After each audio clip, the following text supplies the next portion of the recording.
সুখবর, আধার কর্তৃপক্ষ আবারও সময়সীমা বৃদ্ধি করল আধার কার্ডের ডকুমেন্ট আপডেট করার। গত সেপ্টেম্বর মাসেই আধার কর্তৃপক্ষ ঘোষণা করেছিল 14ই সেপ্টেম্বর থেকে 14ই ডিসেম্বর পর্যন্ত আধার কার্ডের ডকুমেন্ট আপডেট সংক্রান্ত কাজগুলি করে নেওয়ার জন্য। আজ ছিল ওই ঘোষণার শেষ দিন, কিন্তু আজ দেখা গেল ইউডিআই কর্তৃপক্ষ আবারও সময়সীমা বাড়ালো। আজকের আপডেটে আপনার বা আপনার পরিবারের অন্য সব সদস্যদের আধার কার্ডের ডকুমেন্ট আপডেট করবেন কিভাবে, তার স্টেপ বাই স্টেপ প্রসেস, কেন করবেন ডকুমেন্ট আপডেট, কারা করবেন বা কারা করবেন না কোনো ডকুমেন্ট আপডেট, এবং পরিশেষে ইউআইডিআই আধার কার্ডের ডকুমেন্ট আপডেটের সময়সীমা কতদিন বৃদ্ধি করেছে তার বিস্তারিত আলোচনা করলাম।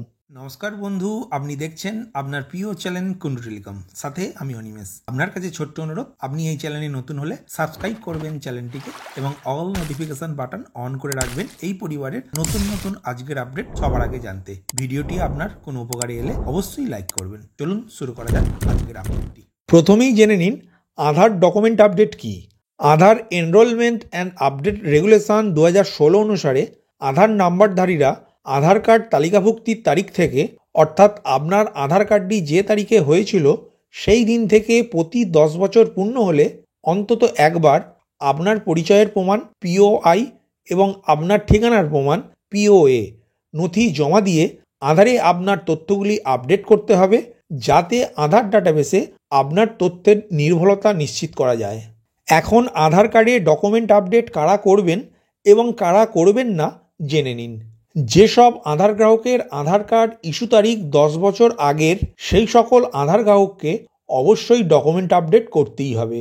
তবে যে সকল আধার গ্রাহক এই 10 বছরের মধ্যে কোনো এক সময়ে নিজের নাম, বাবা মা স্বামী বা অভিভাবকের নাম, নিজের জন্ম তারিখ, নিজের ঠিকানা যে কোনো একটি বা দুটি বা সবগুলি পরিবর্তন করেছেন, তাদেরকে ডকুমেন্ট আপডেট না করলেও হবে। কিন্তু এখানে একটা কথা না বললেই নয়, যেহেতু এখন বিনামূল্যে আধার ডকুমেন্ট আপডেট করা হচ্ছে, তখন আধার ডকুমেন্ট আপডেট আরও একবার করলে কোনো অসুবিধা হবে না। এখন জেনে নিন আধার কার্ডে ডকুমেন্ট আপডেট করতে কত টাকা খরচ পড়বে বা কত টাকা খরচ হয়। আপনার নিকটস্থ আধার কেন্দ্রে গিয়ে অথবা myaadhar.gov.in অনলাইন পোর্টাল অ্যাক্সেস করে আধারে নথি অর্থাৎ প্রুফ অফ আইডেন্টিটি এবং প্রুফ অফ অ্যাড্রেস আপডেট করতে পারেন। বিনামূল্যে আপনি নিজেই মাই আধার পোর্টাল থেকে আধার কার্ডে ডকুমেন্ট আপডেট করাতে পারবেন। তবে নথি আপডেটের জন্য আধার সেন্টারে গেলে আপনার 50 টাকা খরচ হবে। এবার জেনে নিন কিভাবে আধার কার্ডে ডকুমেন্ট আপডেট করবেন আপনি। আগে নিশ্চিত করে নিন আপনার মোবাইল নাম্বারটি আধার কার্ডের সঙ্গে যুক্ত রয়েছে কিনা, অর্থাৎ আপনার আধার কার্ডের সাথে আপনার মোবাইল নাম্বার যুক্ত থাকা আবশ্যিক। কেননা মোবাইল নাম্বার যুক্ত থাকলে সেই নাম্বারে আধার থেকে আপনার কাছে ওটিপি আসবে। আধার কার্ডে ডকুমেন্ট আপডেটের জন্য প্রয়োজনীয় নথি যেমন ভোটার কার্ড, প্যান কার্ড বা বার্থ সার্টিফিকেট স্ক্যান করে রাখুন অনলাইন ফর্ম ফিল আপ করার আগেই। কেননা এই সব ডকুমেন্টগুলির মধ্যে যে কোনো একটিকে আপনাকে আপলোড করতে হবে অনলাইনে। এরপর ধাপে ধাপে আপনি আধার কার্ডে ডকুমেন্ট আপডেট করতে পারবেন। এর জন্য প্রথমেই ইউআইডিআই এর অফিসিয়াল ওয়েবসাইট ওপেন করতে হবে। তার জন্য যে কোনো একটি ব্রাউজার ওপেন করে গুগলের সার্চ বাটনে myaadhar.gov.in এই কথাটি লিখে সার্চ করলে ইউআইডিআই এর অফিসিয়াল ওয়েবসাইট ওপেন হবে, যেটি এখন আপনার স্ক্রিনে দেখতে পাচ্ছেন। এখন আপনি স্ক্রিনের ডান দিকে লগ ইন বলে যে বাটনটি দেখতে পাবেন, সেই বাটনে ক্লিক করবেন। ক্লিক করার সাথে সাথে পরের পেজ ওপেন হবে। এই পেজের এন্টার আধার ঘরে আপনার 12 সংখ্যার আধার নাম্বারটি লিখবেন এবং এন্টার অ্যাভাব ক্যাপচা ঘরে স্ক্রিনে দেওয়া ক্যাপচা কোডটি লিখে সেন্ড ওটিপি বাটনে ক্লিক করবেন। ক্লিক করার সাথে সাথে আপনার আধার কার্ডের সাথে যুক্ত থাকা মোবাইলে একটি 6 সংখ্যার ওটিপি আসবে। এই ওটিপিটি এন্টার ওটিপি ঘরে লিখে লগ ইন বাটনে ক্লিক করবেন। ক্লিক করার সাথে সাথে পরের পেজ ওপেন হবে এবং আপনার আধার কার্ডের প্রোফাইল পেজ ওপেন হবে। এই পেজে বিভিন্ন ধরনের অপশান দেখতে পাবেন। তার মধ্যে থেকে প্রথম অপশান অর্থাৎ ডকুমেন্ট আপডেট বলে যে অপশানটি দেখতে পাবেন, এই অপশানে ক্লিক করবেন। এই অপশানে লেখা রয়েছে click here two upload your proof of identity and proof of address documents, অর্থাৎ এই অপশানে ক্লিক করুন পরিচয়ের প্রমাণ এবং ঠিকানার প্রমাণ হিসাবে ডকুমেন্ট আপলোড করার জন্য। এখন ডকুমেন্ট আপডেট অপশানে ক্লিক করুন। ক্লিক করার সাথে সাথে পরের পেজ ওপেন হবে। এখন নেক্সট বাটনে ক্লিক করবেন। ক্লিক করার সাথে সাথে পরের পেজ ওপেন হবে। এই পেজের নেক্সট বাটনে ক্লিক করবেন।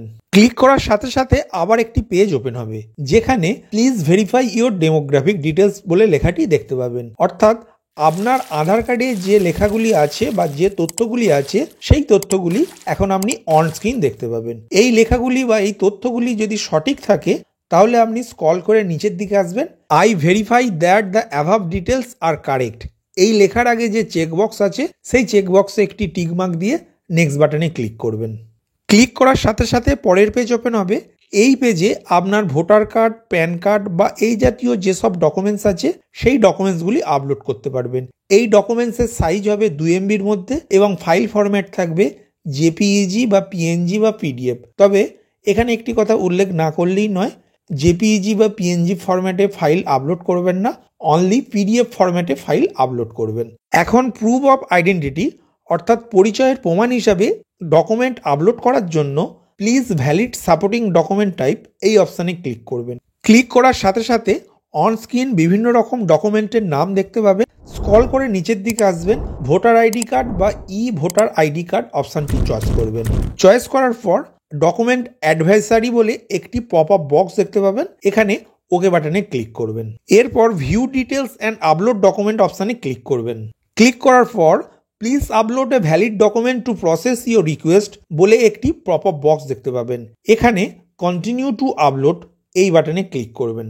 এখন আপনার ভোটার কার্ডের পিডিএফ ফরম্যাটটি যে আগে থেকে স্ক্যান করে রেখেছিলেন সেই অপশানটি চুজ করে আপনার ভোটার কার্ড বা ডকুমেন্টটি আপলোড করবেন। এরপর প্রুফ অফ অ্যাড্রেস ডকুমেন্ট অর্থাৎ ঠিকানার নথি হিসাবে একটি ডকুমেন্ট আপলোড করার জন্য please valid supporting document type অপশানে ক্লিক করবেন। ক্লিক করার সাথে সাথে অন স্ক্রিন বিভিন্ন রকম ডকুমেন্টের নাম দেখতে পাবেন। এর মধ্যে থেকে স্ক্রল করে নিচের দিকে আসবেন, যেখানে ভোটার আইডি কার্ড বা ই ভোটার আইডি কার্ড অপশানটি দেখতে পাবেন। এই অপশানটি সিলেক্ট করার সাথে সাথে আপনার স্ক্রিনে একটি পপ আপ বক্স দেখতে পাবেন ডকুমেন্ট অ্যাডভাইসারি বলে। এই পপ আপ বক্সের ওকে বাটনে ক্লিক করবেন। এরপর view details and upload document বাটনে ক্লিক করে আগে থেকে স্ক্যান করে রাখা আপনার ভোটার কার্ডের পিডিএফ ফরম্যাটটি আপলোড করবেন। এখন স্ক্রল করে নিচের দিকে আসবেন, I here give my consent লেখার আগে যে চেকবক্স আছে সেই চেকবক্সে একটি টিক মার্ক দিয়ে নেক্সট বাটনে ক্লিক করবেন। নেক্সট বাটনে ক্লিক করার সাথে সাথে আবারও একটি পপ আপ বক্স দেখতে পাবেন, যেখানে please confirm your demographic details in the documents exactly match with your demographic details in Aadhaar, অর্থাৎ আপনার আধার কার্ডের ডেমোগ্রাফিক ডিটেলস এবং যে ডকুমেন্টসটি এখানে আপলোড করলেন তার ডেমোগ্রাফিক ডিটেলস একই, সেটি কনফার্ম বা নিশ্চিত করতে বলছে। এখন ওকে বাটনে ক্লিক করবেন। ক্লিক করার সাথে সাথে পরের পেজ ওপেন হবে। এখন সাবমিট বাটনে ক্লিক করবেন। ক্লিক করার সাথে সাথে আবার পরের পেজ ওপেন হবে, যেখানে ট্রানজাকশন স্ট্যাটাস অংশে সাকসেস লেখাটি দেখতে পাবেন। পেমেন্ট ডেট অ্যান্ড টাইম অংশে আপনি যে তারিখ ও সময়ে এই ফর্মটি সাবমিট করলেন সেই তারিখ ও সময়টি দেখতে পাবেন এবং অ্যামাউন্ট অংশে ₹0 এই কথা তিনটি দেখতে পাবেন। এখন ডাউনলোড অ্যাকনলেজমেন্ট বাটনে ক্লিক করে আপনার আধার কার্ডের ডকুমেন্ট আপলোডের প্রমাণস্বরূপ একটি পিডিএফ ফরম্যাট ডাউনলোড করে রেখে দেবেন, যেটি এখন আপনি স্ক্রিনে দেখতে পাচ্ছেন। অ্যাকনলেজমেন্ট স্লিপে বিভিন্ন ধরনের অপশান দেখতে পাবেন, যার মধ্যে থেকে SRN অর্থাৎ সার্ভিস রিকোয়েস্ট নাম্বার, এই নাম্বার ধরে আপনার আধার কার্ডে ডকুমেন্ট আপলোডের স্ট্যাটাস চেক করতে পারবেন। প্রসঙ্গত UDI আধার কার্ডের ডেমোগ্রাফিক তথ্যের নির্ভুলতা বজায় রাখতে ডকুমেন্ট আপডেটের সময়সীমা বাড়িয়ে 14 মার্চ 2024 তারিখ পর্যন্ত করেছে, অর্থাৎ আপনাদের সুবিধার্থে আরও 3 মাস সময়সীমা বাড়ালো আধার কর্তৃপক্ষ আধার কার্ডের ডকুমেন্ট আপডেটের। ভিডিওটি প্রথম থেকে শেষ পর্যন্ত দেখার জন্য ধন্যবাদ। এই ইনফরমেটিভ আজকের আপডেটটি আপনার বন্ধু ও পরিচিতদের জানাতে বেশি বেশি করে শেয়ার করবেন, আর অবশ্যই কমেন্ট করবেন ভিডিও সম্বন্ধে আপনার কোনো ডাউট বা জিজ্ঞাসা থাকলে এবং আপনার কোনো মতামত জানাবেন। ভালো থাকবেন, সুস্থ থাকবেন।